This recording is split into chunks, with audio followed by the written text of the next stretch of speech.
ঠিক আছে, আমরা তাহলে টার্নিং ইফেক্ট অফ ফোর্স এটা নিয়ে আমরা পড়ি। শোনো, টার্নিং ইফেক্ট অফ ফোর্স এটা হচ্ছে ওই যে force multiplied by perpendicular distance from the supporting point. ধরো এই হচ্ছে আম, ধরো এই হচ্ছে একটা অবজেক্ট, বা মনে করো এই হচ্ছে একটা অবজেক্ট, হুম, যেটা এখানে স্ট্রেট লাইনে আছে। আর এই ব্লু কালারের যে গোলটা, ওটা সাপোর্টিং পয়েন্ট। ওই সাপোর্টিং পয়েন্টের উপরে বেস করে এটাকে আমি ঘুরাইতে পারি। ঠিক আছে, এই যে ঘুরাচ্ছি। তো যাই হোক, তাহলে এইটা হচ্ছে অবজেক্ট, এটা সাপোর্টিং পয়েন্ট বা পিভট। তো মনে করো যে এখানে আমি একটা ফোর্স দিচ্ছি, এই হচ্ছে পিভট। তো আমাকে যেটা করতে হবে যে ওই ফোর্সের লাইনটাকে আমি একটু এক্সটেন্ড করলাম। আমাকে পিভট থেকে ওই ফোর্সের উপরে পারপেন্ডিকুলার ডিস্টেন্সটা সবসময়ের জন্যই নিতে হবে। ঠিক আছে, সবসময়। আর তারপর হচ্ছে কি, ওই ফোর্স আর ওই ডিস্টেন্সটাকে মাল্টিপ্লাই করতে হবে, তাহলে আমরা টার্নিং ইফেক্ট অফ ফোর্স পেয়ে যাব। ঠিক আছে না? যেমন ধরো এখানে আমি যদি বলি যে ব্যাপারটা এরকম, এটা ধরো বললাম 10, আর এই ডিস্টেন্স বললাম 4 মিটার, এটা 10 নিউটন। তাহলে এই যে ফোর্সের লাইনটাকে আমি ফোর্সের উপর দিয়ে লাইন আঁকলাম, আর এই যে ডিস্টেন্সটা, এরা পারপেন্ডিকুলার, 9 ডিগ্রি হয়েছে। তাহলে আবারও 10 × 4।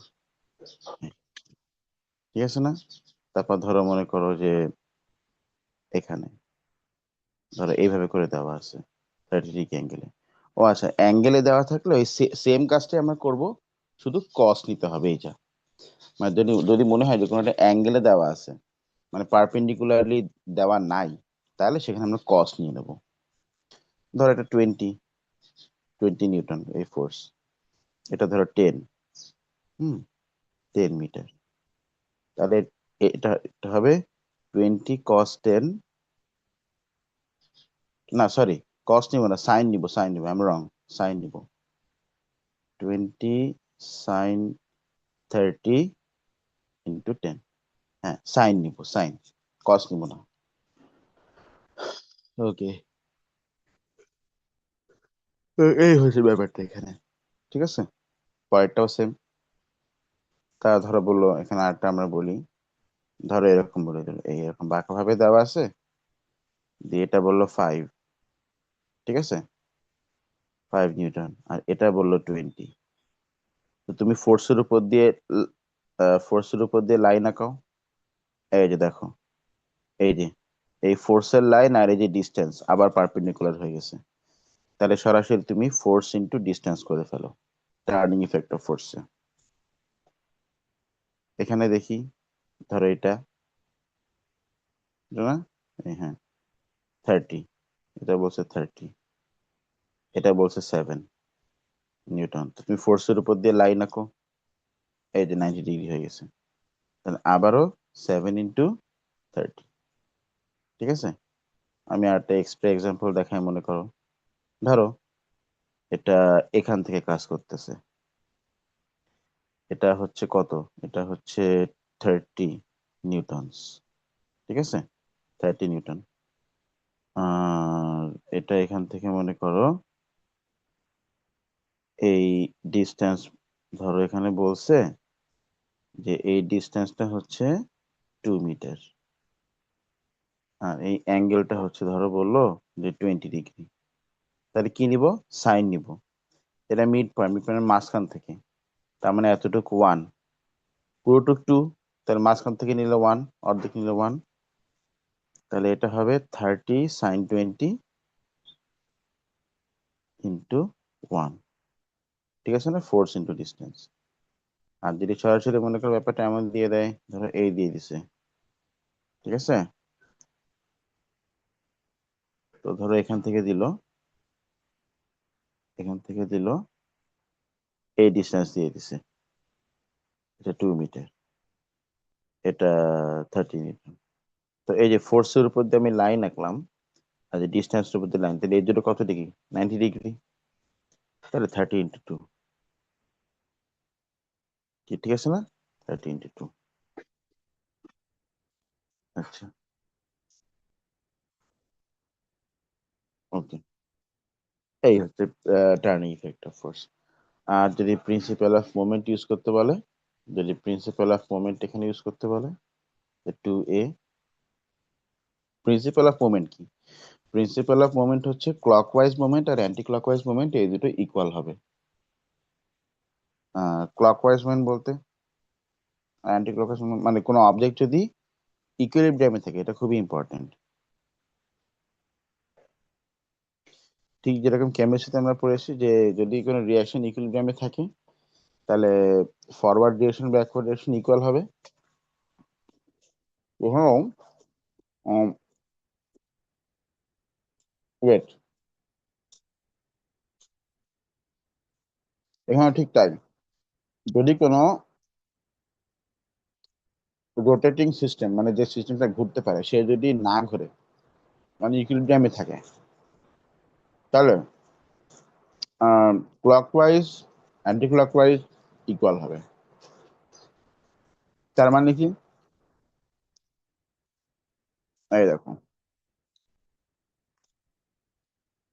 ধরো আমি একটা ফোর্স দিচ্ছি এদিকে, আর একটা ফোর্স দিচ্ছি মনে করো এইদিকে, এখানে।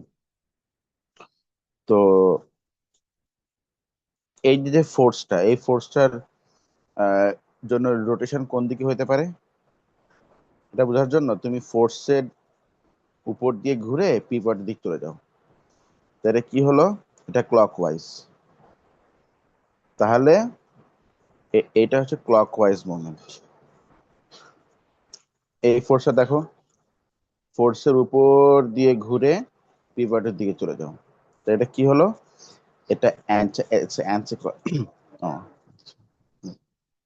হ্যাঁ, এটা তাহলে অ্যান্টি ক্লকওয়াইজ মুভমেন্ট হয়ে গেল, তাই না? এটা অ্যান্টি ক্লকওয়াইজ। আচ্ছা, তাহলে এটা কি? এটা অ্যান্টি ক্লকওয়াইজ, এটা ক্লকওয়াইজ। এটা এই, তাহলে এই অবজেক্ট যদি না ঘোরে, মানে এই যে যে অবজেক্টটা, এই যে অবজেক্টটা, এই অবজেক্ট যদি না ঘোরে, তাহলে বুঝতে হবে এই ক্লকওয়াইজ আর অ্যান্টি ক্লকওয়াইজ ইকুয়াল। ঠিক আছে কিনা? এই, এটাই হচ্ছে প্রিন্সিপাল অফ মোমেন্ট। আর প্রিন্সিপাল অফ মোমেন্ট হচ্ছে ইউজ করে আমাদেরকে আমরা নানান প্রবলেম সলভ করতে পারি। তবে ডিস্টেন্স গুলো কিন্তু সবসময় পিভট থেকে নিতে হবে, এটা মাথায় রাখবা। কারণ আমরা কিন্তু দেখো উপরে প্রত্যেকবার পিভট, পিভট মানে কি? সাপোর্টিং পয়েন্ট, যেখানে সাপোর্টিং পয়েন্ট সাপোর্ট দেওয়া হয়েছে বা ধরে রাখা হয়েছে, সেখান থেকে কিন্তু আমরা ডিস্টেন্স গুলো নিয়েছি। তো এখানেও কিন্তু তাই। ঠিক আছে না? তখন প্রথমটা আমি দেখাই, মনে করো আমি একটা প্রবলেম দেখাই। ধরো এটা, হুম, এটা কত? এটা 300। আচ্ছা, বেটার হয় আমি ওয়ার্কশিটটা ওপেন করি। হুম, আমি ল্যাপটপ থেকে স্ক্রিন শেয়ার দিচ্ছি, এখান থেকে স্ক্রিন শেয়ারটা আমি অফ করে দিচ্ছি।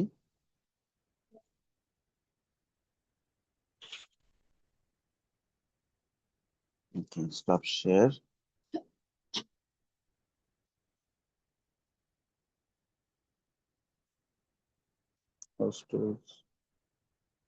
30 seconds screen, okay.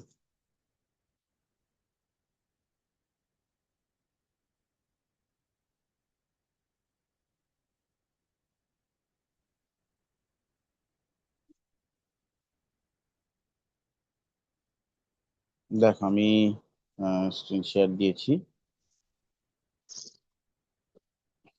এখানে এই যে এই অঙ্কটা দেখো, এটা গণিত, এখানে বলছে ডি বের করতে বলছে, তাই না?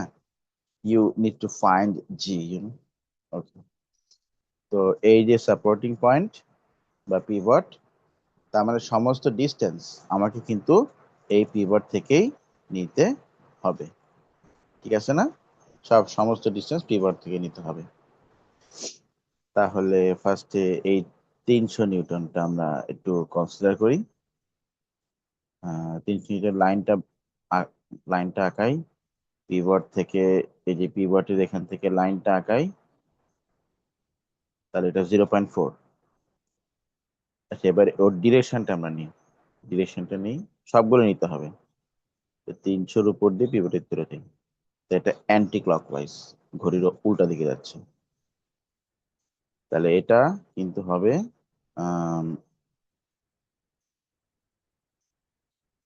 300 ইন্টু 0.4, অ্যান্ড এটা অ্যান্টি ক্লকওয়াইজ। আচ্ছা, সিমিলারলি এই 350টা খেয়াল করো। এই যে 350-এর লাইন, এর সাথে ডিস্টেন্সটা অবশ্যই পারপেন্ডিকুলার, মানে পিভটের থেকে যে ডিস্টেন্স সেটা অবশ্যই পারপেন্ডিকুলার হয়েছে। তার মানে মোমেন্ট হবে 350, 350 ইন্টু ডি, ফোর্সের উপর দিয়ে পিভটের দিক চলে যায়, এটা ক্লকওয়াইজ, তার মানে এটা ক্লকওয়াইজ। 100, পিভট থেকে ডিস্টেন্স দেওয়া আছে 0.5, ফোর্সের উপর দিয়ে লাইন আঁকলাম, এই দুটো পারপেন্ডিকুলার, তার মানে তো সরাসরি force into distance, force into distance, ফোর্সের উপর দিয়ে পিভটের দিকে চলে যাই, তাহলে এটা ক্লকওয়াইজ, এটাও ক্লকওয়াইজ, তাহলে এটা ক্লকওয়াইজ। এখন যেহেতু বলছে প্রিন্সিপাল অফ মোমেন্ট ইউজ করতে, তার মানে ক্লকওয়াইজ অ্যান্টি ক্লকওয়াইজ ইকুয়াল, তার মানে এইটা ইকুয়ালস টু এই দুটোর ইকুয়াল, মানে এই দুটো অ্যাড করলে ইকুয়াল হয়ে যাবে। ঠিক আছে, এভাবে করে আমরা এর পরেরটাও সলভ করব, তারপরেরটাও সলভ করব। তবে তোমাকে মনে রাখতে হবে যে ডিস্টেন্সটা কিন্তু তোমাকে পিভট থেকে নিতে হবে, সব সময় ডিস্টেন্সটা কিন্তু কি পিভট থেকে নিতে হবে, নাহলে কিন্তু হবে না। ঠিক আছে, অনেক সময় কিন্তু ডিস্টেন্সটা পিভট থেকে দেবে না, বাট তোমাকে নিয়ে নিতে হবে। ঠিক আছে, তুমি আগে ডিস্টেন্স দেখার পরে ইনশিওর করবা। যেমন দেখো এখানে, এখানে একটা জিনিস তুমি খেয়াল করো। আচ্ছা, এখানে তুমি খেয়াল করো, এই যে এই ফোর্সের যে ডিস্টেন্সটা 20 সেন্টিমিটার, এটা কি পিভট থেকে দিছে? পিভট থেকে তো দেয় নাই। তাহলে আমাকে কি করতে হবে, এই যে পিভটের এই এখান থেকে ডিস্টেন্স নিতে হবে, পিভটের এখান থেকে ডিস্টেন্স নিতে হবে। আর এখানে এফ, এই যে এফ এর লাইন এটা, এটা পারপেন্ডিকুলার। হ্যাঁ, তাহলে এই এই ফোর্স এফ ইন্টু এই ডিস্টেন্স আমরা করতে পারবো, বাট এই ডিস্টেন্স কত? এই ডিস্টেন্স 50। হ্যাঁ, মিটারে করে নিও। ঠিক আছে, তাহলে F into 50, force into distance. আর যেহেতু ফোর্সটা ছিল উপরের দিকে, তাই না, উপরের দিকে, তাহলে আমরা উপরের দিক দিয়ে পিভটের দিকে চলে যাই, এটা অ্যান্টি ক্লকওয়াইজ, তাহলে এটা হবে এফ ইন্টু 50 অ্যান্টি ক্লকওয়াইজ। ঠিক আছে না? তারপর আমরা ইকুয়েশন মেক করে জাস্ট লিখে ফেলবো। এখানে সবগুলো সেম। আচ্ছা,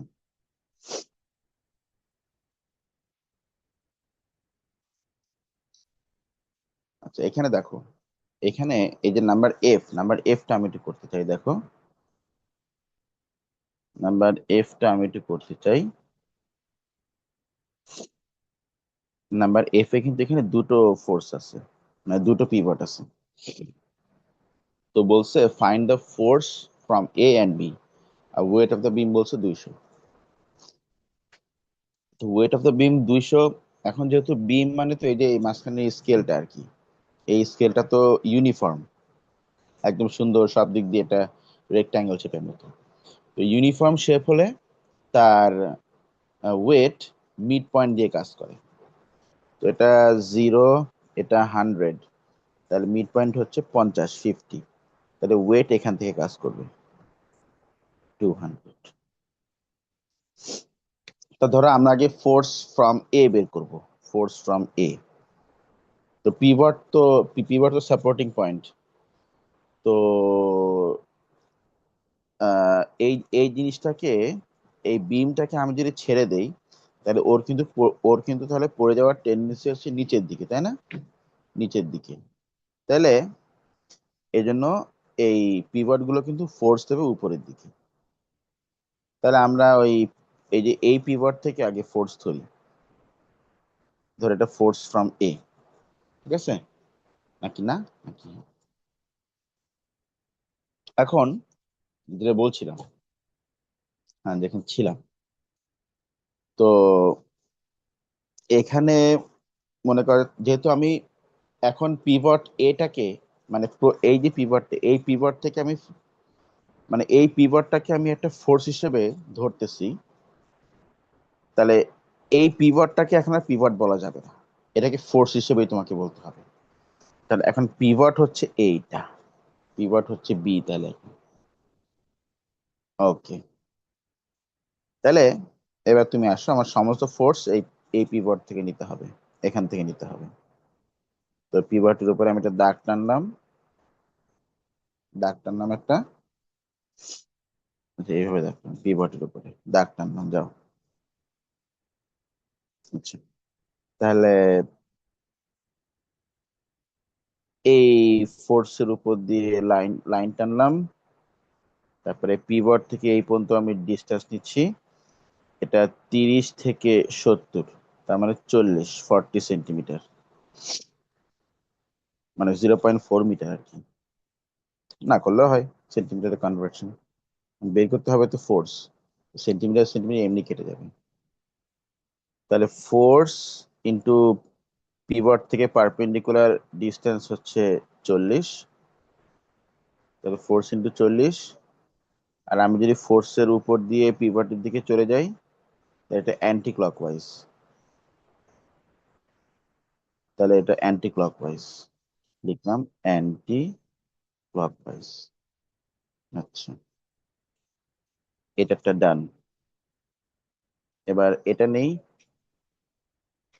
আচ্ছা এই যে ফোর্স, ওই যে পিভট, এই যে এই পর্যন্ত হচ্ছে পিভট, এই যে ফোর্স, তো কত ডিস্টেন্স, 70 থেকে 20, তার মানে 50, তার মানে 50, তাহলে 50, তাহলে এই ফোর্সের মোমেন্ট হবে Fa ইন্টু 50, 50। দেখি ফোর্সের উপর দিয়ে পিভটের দিকে চলে যাই, এটা ক্লকওয়াইজ, তার মানে এটা ক্লকওয়াইজ, ক্লকওয়াইজ। আচ্ছা, এটা ক্লকওয়াইজ,